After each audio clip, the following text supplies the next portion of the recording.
Ahora el uso de la tribuna el senador Ricardo Monreal Ávila, presidente de la Junta de Coordinación Política, para presentar el informe de actividades correspondiente.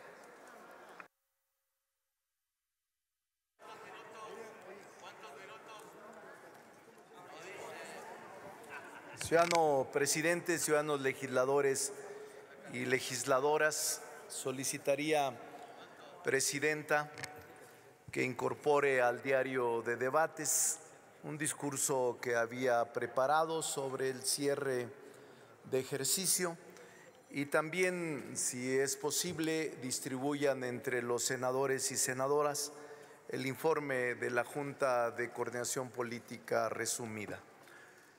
También me parece pertinente comentarles a todos. Recordemos que la mayoría del pueblo de México decidió la composición de esta Asamblea Legislativa. La mayoría de mexicanos y mexicanas con capacidad de voto decidieron iniciar un proceso de transformación, decidieron un cambio de régimen político y decidieron en el 2018 con el presidente López Obrador iniciar la transición política anhelada por muchas generaciones desde la posrevolución. Nuestro movimiento se asume como heredero de este proceso de transformación y lo denominamos Cuarta Transformación por alusión a las tres reformas profundas que ha vivido nuestro país: la independencia, la revolución y la reforma antes de la revolución. Estos tres movimientos han caracterizado a nuestro pueblo, el empuje y la energía que éste tiene en determinadas etapas de la vida pública. Pero este es más importante desde nuestro punto de vista porque está exento de violencia. Este movimiento, al que le hemos denominado Cuarta Transformación, se ha llevado a cabo por la vía electoral, por la vía pacífica, por la vía parlamentaria. Por eso, al escuchar sus discursos, me sorprendió que sean extensión del debate político afuera. Me sorprendió que tengan implícitos mensajes de odio, de rencor, incluso de desprecio a sí mismo. Hay quienes se sienten indignos de haber participado en esta asamblea. Yo me exento de eso. Y hay aquellos que se sienten indignos o autodespreciados por haber participado en una asamblea histórica, en una cámara histórica que es muy fácil hacer un resumen y que por eso dejé a un lado el discurso formal que estaba preparando para a todos recordarles por qué razón la mayoría de la asamblea nos sentimos orgullosos, dignos de haber participado en ella. El haber logrado la separación del poder económico y del político es enorme. Históricamente pocos lo conciben, pero haber eliminado y prohibido esta figura perniciosa de la condonación de impuestos a los poderosos debería hacerse y sentirse orgullosa y orgulloso quien la votó. El haber elevado a delito grave la evasión y la elusión fiscal deberías hacerlo sentir orgulloso de estar separando el poder económico del político y nunca más permitir que el primero de ellos se convierta en un ente superior solo de decisión y de mandato al gobierno, nunca más un gobierno arrodillado al poder económico. Y eso lo logró nuestro movimiento y el presidente Andrés Manuel López Obrador. Deben de aceptarlo y de admitirlo. Pero no solo eso, miren ustedes, nadie puede negar la política social implementada por el presidente López Obrador, y nosotros le dimos el carácter constitucional y legal, pero fue diseñado por el Ejecutivo Federal. Si quieren regatearle méritos, es parte de la política partidista y del regateo a los méritos de un presidente estadista. Pero la política social, la pensión para adultos mayores, las becas para estudiantes, las becas para discapacitados, los jóvenes trabajando por el futuro, Sembrando Vida, todas las manifestaciones de política social se dieron en este gobierno, en ningún otro. Este gobierno fue el que lo diseñó, lo concibió y lo llevó a la práctica. Este gobierno es el que ha logrado instalar en la Constitución una obligación permanente de nunca suprimirlos y de cada año aumentarlos económicamente. Por eso, ahora hasta quienes se opusieron a ellos, por eso aquellos que nunca han implementado una sola política social, se desangran burdamente y firman cuando en su momento fueron gobierno, nunca hicieron nada por los pobres y por la gente que más lo necesitaba. 800,000 millones de pesos se regresan a las familias más pobres del país, y por eso me parece que nadie puede regatear este beneficio que ahora es letra constitucional. ¿Quién puede negar que en materia laboral logramos avances como nunca? No solo los salarios mínimos o el reconocimiento de trabajadoras domésticas en los convenios internacionales de la OIT. No solo eso, sino que logramos como nunca conquistas laborales en beneficio de la clase trabajadora. La última de ellas, recientemente aprobado por esta Asamblea por mayoría, del Fondo de Pensiones para el Bienestar. ¿Quién lo puede negar? ¿Quién puede negar la igualdad de la mujer, la igualdad de género, la equidad y las reformas? Más de 40 ordenamientos jurídicos modificados para tener la más amplia legislación en materia de derechos de la mujer. Nunca antes había visto nada semejante, y todo esto se debe, aunque no lo quiera reconocer la minoría, a la mayoría legislativa. Tuvo que haber llegado Morena a ser mayoría para que salieran todas estas reformas constitucionales y legales.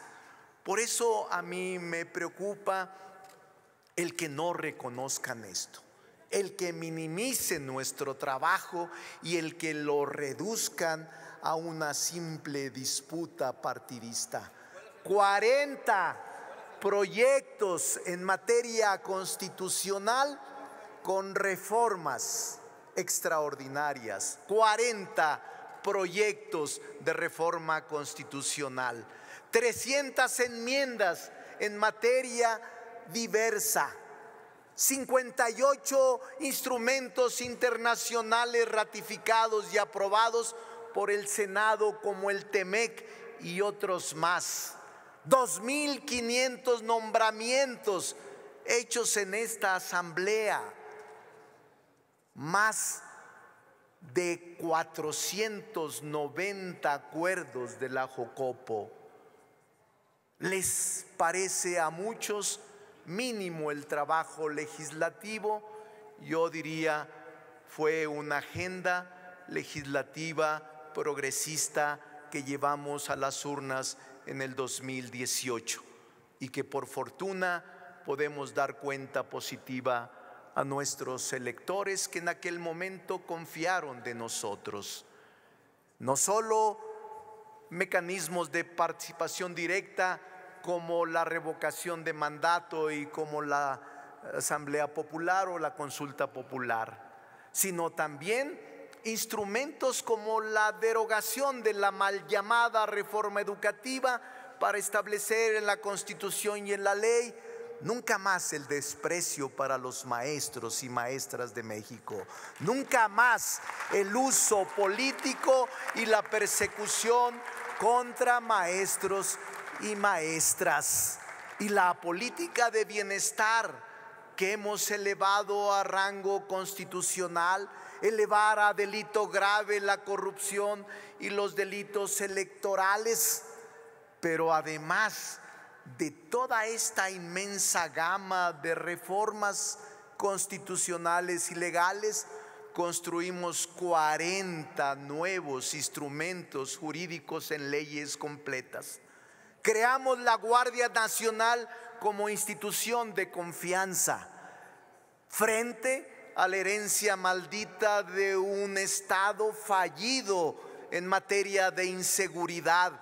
Lo que le heredaron al presidente es verdaderamente un Estado en descomposición y destruido el tejido social, que ahora estamos intentando revertir esa tendencia y con instituciones nuevas enfrentarnos al crimen organizado y a la delincuencia que, digámoslo con todas sus letras, fue cómplice del gobierno, fue tapadera el gobierno de estas bandas de criminales, y tan es así que están procesados en otros países por delitos graves de tráfico de drogas, de lavado de dinero y de delitos que lamentablemente nos hacen como país muy vulnerables en el exterior. Por eso es un cúmulo de reformas. Y por eso les podría mencionar una a una de ellas que por falta de tiempo no lo puedo expresar. Escribí 2 tomos hace unos años sobre las reformas constitucionales. Las conozco bien, participé en ellas.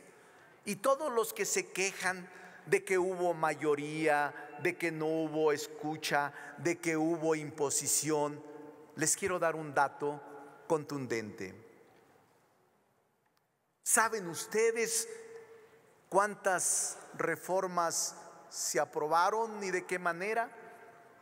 De las aprobadas en esta Cámara, el 70%, escúchenlo bien, el 70% fueron por unanimidad. ¿Dónde está el mayoriteo? ¿Dónde está la imposición de una mayoría insensible? Pero además tratamos temas impresionantes. Los últimos de ellos, la ley contra la trata, porque ahora en algunas alcaldías pretenden unirse para ganar elecciones la priandilla inmobiliaria con el cártel de la trata, y eso no lo podemos admitir, no podemos aceptarlo. Y por eso les puedo decir cuánta imaginación alejada de la realidad. Es otra la realidad, y por eso ahora tienen que aceptarlo que hemos tenido un Congreso productivo y que hemos tenido al mejor presidente de México de los últimos tiempos, el licenciado Andrés Manuel López Obrador. Con la entrega, presidenta, del informe por escrito de la Jocopo, se va a dar cuenta de lo que hemos realizado. Claro, muchos no lo reconocen y es su derecho. Quiero expresarles desde aquí, desde donde estamos, un recordatorio a quienes se nos adelantaron,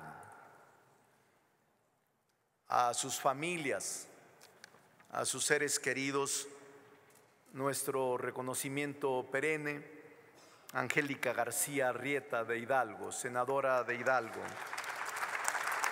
A Rafael Moreno Valle, senador de Puebla. A Joel Molina Ramírez, senador de Tlaxcala. A Radamés Salazar Solorio, senador por Morelos. A Faustino López Vargas, senador por Tamaulipas. A Juan Pablo Adame Alemán, senador por Morelos. A Santana Armando Guadiana Tijerina, senador por Coahuila. A todos ellos, donde estén, nuestro aprecio y nuestro recuerdo permanente. Quiero, en esta última intervención, en este periodo de sesiones, deseando que haya un periodo extraordinario para desahogar lo que tenemos pendiente en nombramientos y en leyes también trascendentes. Pero quiero agradecerle a los medios de comunicación, a cada uno de los reporteros, reporteras, columnistas, fotógrafos, columnistas, editorialistas, gráficos, a todos nuestro agradecimiento por cubrir siempre esta asamblea en su trabajo y en su desempeño. Quiero que le demos un especial reconocimiento a quienes nos apoyaron en el trabajo legislativo, servicios parlamentarios, a Garita, a su equipo, al doctor Garita, a su equipo que con mucho profesionalismo nos respaldaron y nos apoyaron. ¿Qué haríamos sin ellos?